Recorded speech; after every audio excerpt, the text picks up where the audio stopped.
Well, hello everyone, and welcome back to Circle City. Hope you guys are having a good day. Well, if you guys have noticed, we've had an update in the game which has fixed the half a heart glitch and also getting my hair back when I'm wearing my helmet. So that's a lovely surprise that I wasn't expecting. So quite happy about that. So today we're going to build a big chicken inspired by this guy. And we are going to put this chicken in this area, which means that first thing I gotta do is get rid of all of this stuff. So this particular chicken was... I got stuck in my own trap. Okay, so this particular chicken was made by my grandfather. He made two of them. He made one for my mom and one for her sister. And we have had this chicken for a very, very, very long time. It's pretty amazing to me that we still have it after, all the many times that we have moved. But I am super happy that it never got lost or misplaced or mishandled and ended up in bad places. So, to tell you a little bit about my grandfather, is my grandpa actually served in World War II, which is where he learned how to do carpentry. At first, he was stationed in California. I'm not really sure how long he was in California for, but then he was sent off to the Philippines. And I'm pretty sure he was in the Philippines until the war ended. So he was in a medical unit. He was not a doctor himself or anything like that. But I know that he was in the Philippines when the big attack on Manila happened, which is just very sad. But obviously he made it out okay, which is, really good. Very fortunate. And some other things I would like to tell you about my grandpa is it's a little bit hard to describe his personality. I suppose, like, when I was young, I was always kind of afraid of him. I mean, not for any really good reason. I mean, he wasn't mean. He was just always kind of, I don't know, on the serious side, I suppose, would be the right way to say it. Personality-wise. Not that he didn't like to laugh or have a good time or anything like that, but he just wasn't the type to talk a whole lot and tell jokes. And what I remember the most about him, which is funny now, at the time it wasn't really funny to me, but he kind of had some issues with anger. And these issues with anger, he never really took his anger out on anyone or anything, weird like that. But I always remember him, he would go down in the basement and he'd be working on something like woodwork or whatever. And something would make him angry and he would come upstairs and just start walking through the hallway, kind of muttering and cussing under his breath a whole lot. So he'd just be walking down the hallway going, and he would go into his bedroom for a minute, and then he'd come back out and go down the hallway and go back down into the basement to finish whatever he was doing.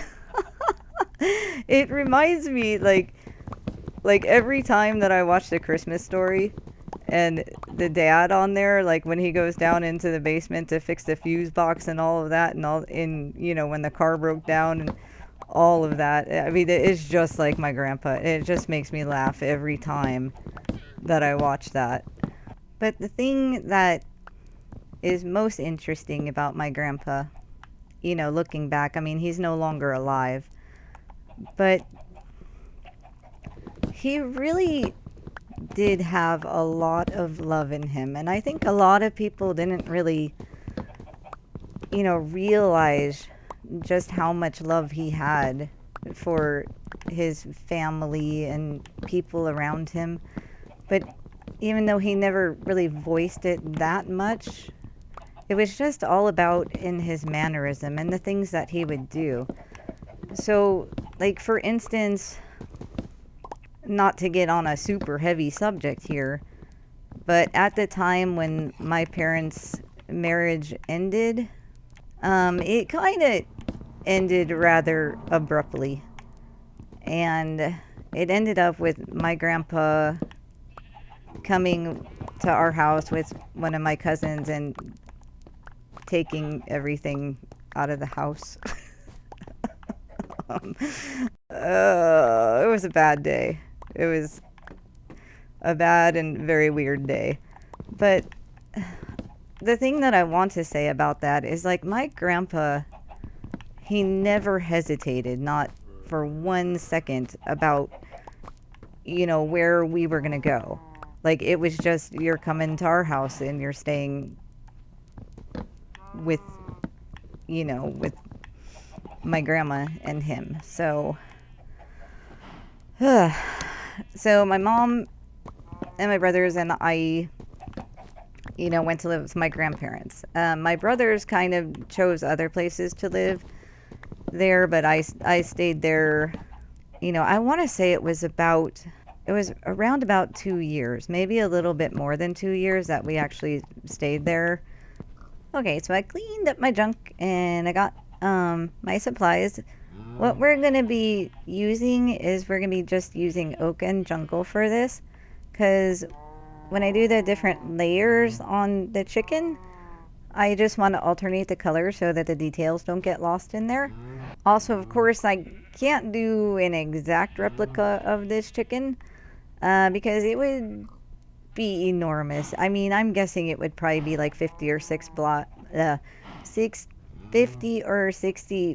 blocks tall if I actually tried to do it per scale. So yeah, so I've dumbed it down a whole lot, and it's going to end up being 17 blocks tall, which is going to just skim the ceiling.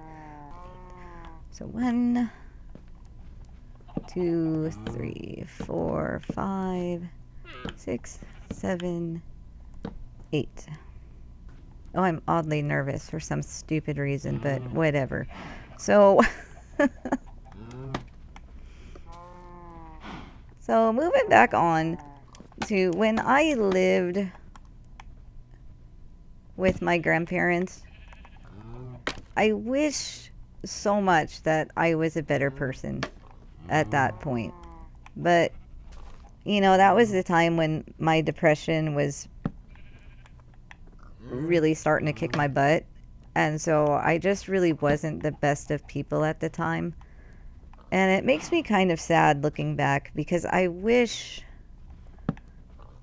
that I could have, shown him how appreciative of being there that I was. I mean, to be honest, like, I wasn't really thinking about stuff like that at that time, because I was just such a mess from, all the stuff that had happened. So I think I made stuff a little bit harder on my grandparents than, it had to be, just because of my mind state at the time not being so great. I forgot to get lichen. But I'll do this for now. Lichen. I meant lichen. Ugh. Words. But I think that my grandpa had, like, he knew that I was having a hard time. And so he never really, gave me so much of a hard time, when he very easily could have. It was kind of difficult to talk about. I mean, in a sense, because I don't really know how to voice, my opinion so well on this topic, because it's just, because like I said, at the time, my state of mind was not good. But there are definitely, I suppose, things that he could have done that would have made it, worse on me. The things that I did back then to cause them, grief, he never really bounced back at me. I mean, like, I will say right now that, I mean, I wasn't like one of those kids that was always getting in trouble all the time. I didn't like drink. I didn't do drugs or any of that nonsense. I just, it was kind of always stuck in my head. And that was pretty bad for me because, like, I had a whole lot of ideas rolling around in my head that just simply were not true. Yeah, so one of the things that I remember about living there was that my grandpa really liked gardening. So every, spring he would plant his garden and he would just plant a bunch of vegetables. Green beans, tomatoes. And the one thing that I really liked was the green bell peppers. And one day I was out in the yard and he was out there and I was looking at his garden and I saw that the peppers were good, And I don't remember exactly, like, if I asked him or if I just took one. I'm not sure, but I ended up in the house and I was eating it and he saw me with it and he says, "Well, you like those green bell peppers, huh?" And I said, "Oh, yeah, I do." And he said, "Well, you can get one whenever you want." And I don't know if I said thank you or if I just said okay or whatever, but it was just like one of those little things that, like, just made him happy. Because it's kind of like, I don't know, like you could feel, ooh, you can feel kind of the pride coming off of him, even if he didn't, like, say, directly that I'm so happy you like my peppers. um, but that was just kind of the way that he talked. And of course, in retrospect, I am happy for the fact that, it made him happy that I enjoyed his peppers.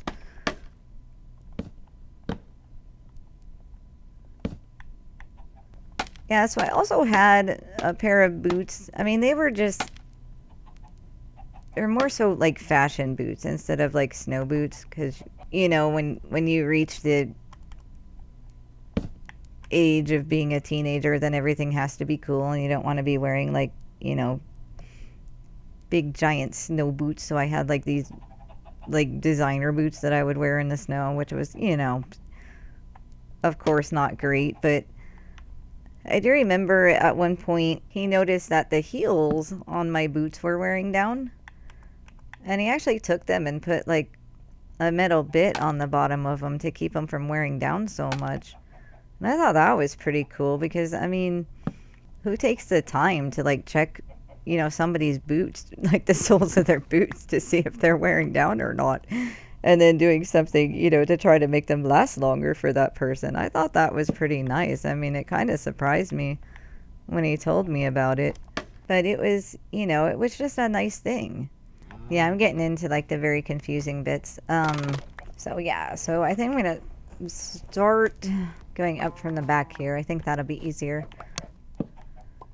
So of course, like I said, we lived there, about 2 years or so. And then my mom got remarried and we ended up moving to a different state. So I didn't get to see, my grandparents so much after we had moved. But I do remember the last time that I got to see him. So we had gone to visit them. I don't remember what we were there for, what time of year it was. But I remember my cousin and I were sitting on the floor in front of him.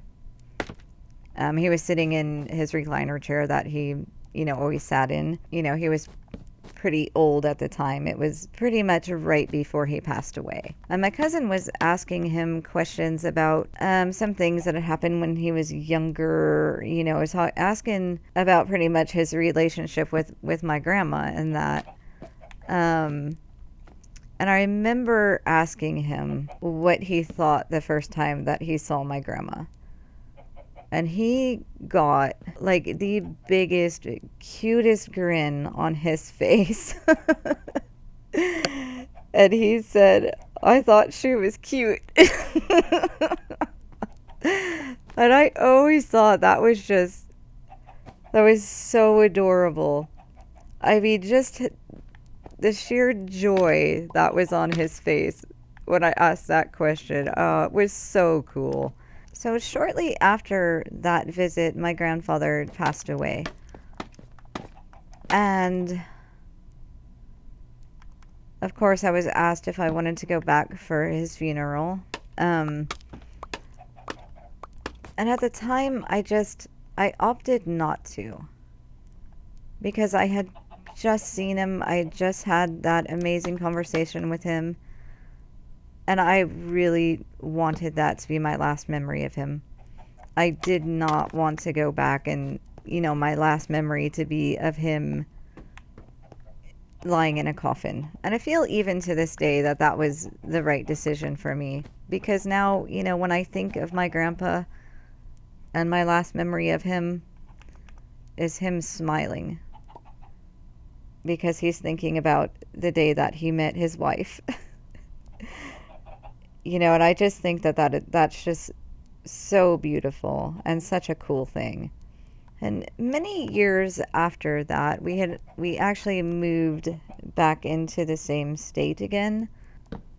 And then my grandma passed away as well. After my grandma had passed away, my uncle, well, one of my uncles, was cleaning out, her house, and he found a box that had all of these letters that my grandpa had written to her when he was in the war. But these letters were absolutely incredible because when he was in the military, he had just married.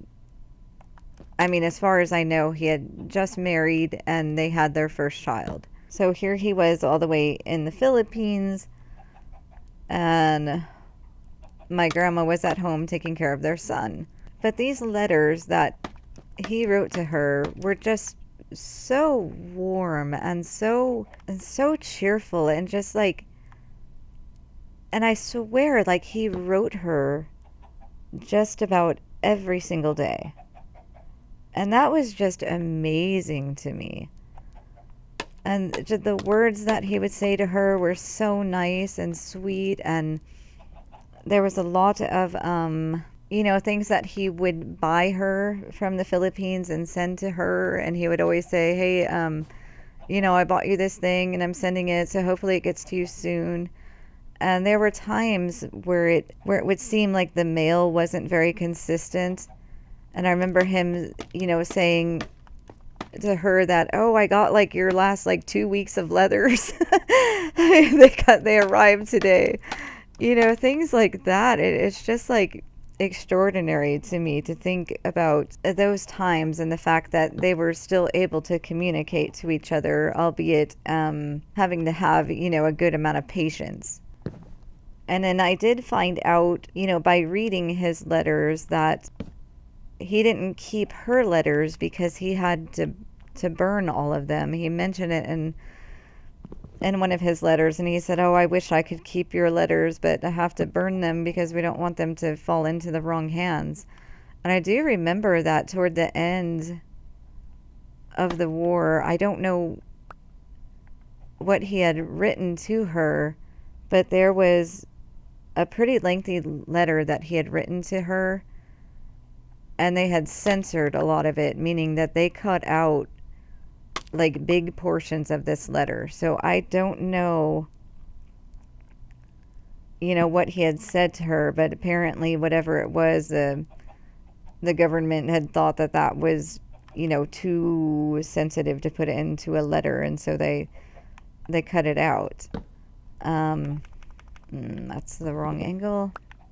But I remember every single letter that he wrote, he ended with millions of kisses to you and our son. I mean, he actually put their son's name in there, but,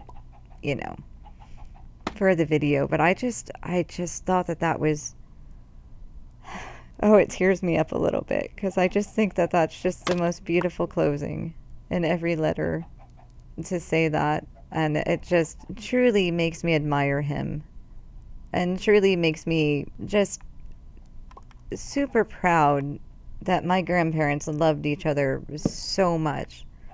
like all through their lives. Like, and I never have seen my grandparents fight or argue or bicker about anything. It's just like they just had such love and strength for each other. It's just truly, truly beautiful. So I think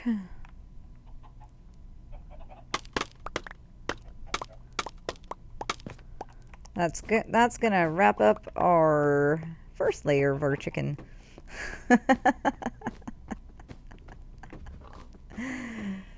Awesome. Oh, it's so cool. So at this point, I'm gonna move over to our jungle wood, and I'm gonna start putting on the next layers. I think we'll just do his feet first, and then I will cut out and then come back. You know, because goodness knows how long this chicken is actually gonna take me to build, and so I'm sure you don't really want to be here the entire time. So let me get my next layer just kind of started a little bit. So to make sure that I get everything lined up.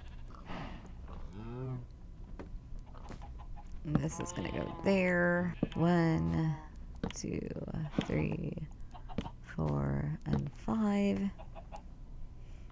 With a stair step here. And then stair step here,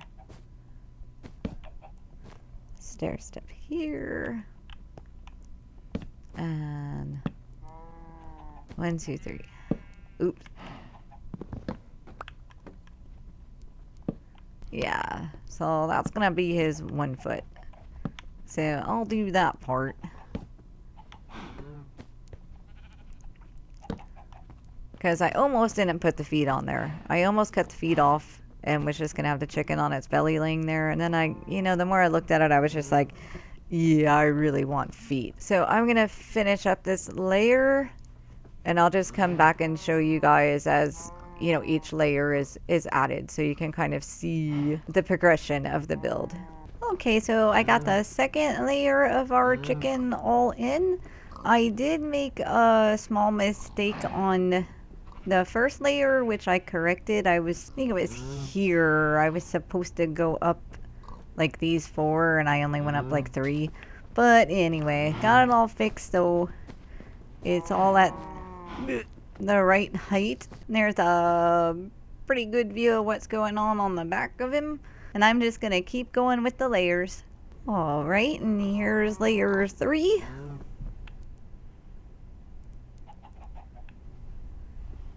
Okay, 4th layer.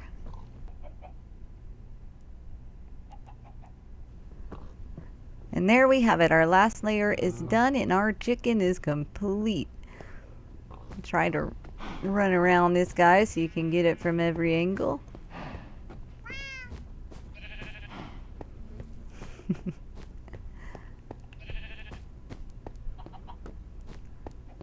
And all the way back to its tail. And I think that it would just bring a great big smile to my grandpa's face to know that the chicken that he made so long ago has given me inspiration to create this chicken in Minecraft. So, coming up on the inside, you're going to see that I have rather an odd space in here. But it turns out it's just enough space for me to add in an automatic chicken farm. So I can get rid of my chickens down there, and they can give me all of the feathers and chicken that I will need and make it a lot easier on myself. So I am going to go into my creative flat to show you real quick the chicken farm that I am going to put in here, because it'll be much easier to show it there than after I've put it in here. Okay, so here's the chicken farm that I plan on putting inside of our chicken. And I'm kind of proud of myself because I didn't resort to, looking up a plan for a chicken farm. I just kind of wanted to figure it out for myself. As you know, I've been trying to challenge myself and learning how redstone actually works instead of just copying everybody else. So this is what I come up with. So starting at the bottom, you know, you have your collection chest and the 2 hoppers. Actually, let me start at the top. So starting at the top here, we just have our chickens encased in glass, and they're standing on a slab, which is over top of a hopper. The reason the slab is there is that I did find that when I didn't have the slab, the chickens were kind of getting stuck in the hopper. I think that that's just a Bedrock thing. I think that in Java you can just put your chickens in there and they don't get stuck in the hopper, but in Bedrock, unfortunately, I guess that's still a thing. So the hopper goes into a dispenser. And so how I have my redstone set up is I have a comparator reading the hopper so that when the chicken lays an egg, the comparator will read a single off of the hopper and it sends out 1 signal strength. So I have a repeater here to extend the signal, and so it's feeding it into this block, and which is going to light this redstone and send it down into this repeater, which is going to power this block, which will then power the dispenser and spit out an egg that may or may not, you know, hatch. Okay, and you just got to see that for a quick minute. So when it does launch the egg and we do get chickens, I have powdered snow here because I want to have the raw chicken. I don't want it to be cooked with fire. So basically when the chicken hatches, it'll fall through the snow and land onto this half slab, and there it will remain a baby chicken until it grows up. And then when it grows up, it'll freeze to death in the snow, and all its bits. This is quite a good demonstration, I suppose. Anyway, so when the chicken grows up, it'll get frozen in the snow, and then it'll die, and then the hopper will pick up its bits through the slab and send it into our chest. Cha-chink. I think the only weird problem that I see that might come of this is that if 2 of the chickens lay an egg simultaneously, it'll drop both of the eggs into the dispenser, and this will only fire once. But I mean, the odds of 2 chickens laying an egg at exactly the same moment is kind of, you know, I don't think it's going to be too big of a concern. So I think our dispenser will stay pretty empty, but you know, maybe if I run the farm for like 14 years, I should probably take a look at it and make sure it's not just like overstocked with eggs. So I think that's going to do it for today. I'm going to add in the chicken farm off camera, and I hope you guys enjoyed the episode. I hope you enjoyed the stories about my grandpa, and I just want to thank you guys for stopping by, and thanks for hanging out with me. Hope you have a good day, and I will see you in the next episode. Bye bye.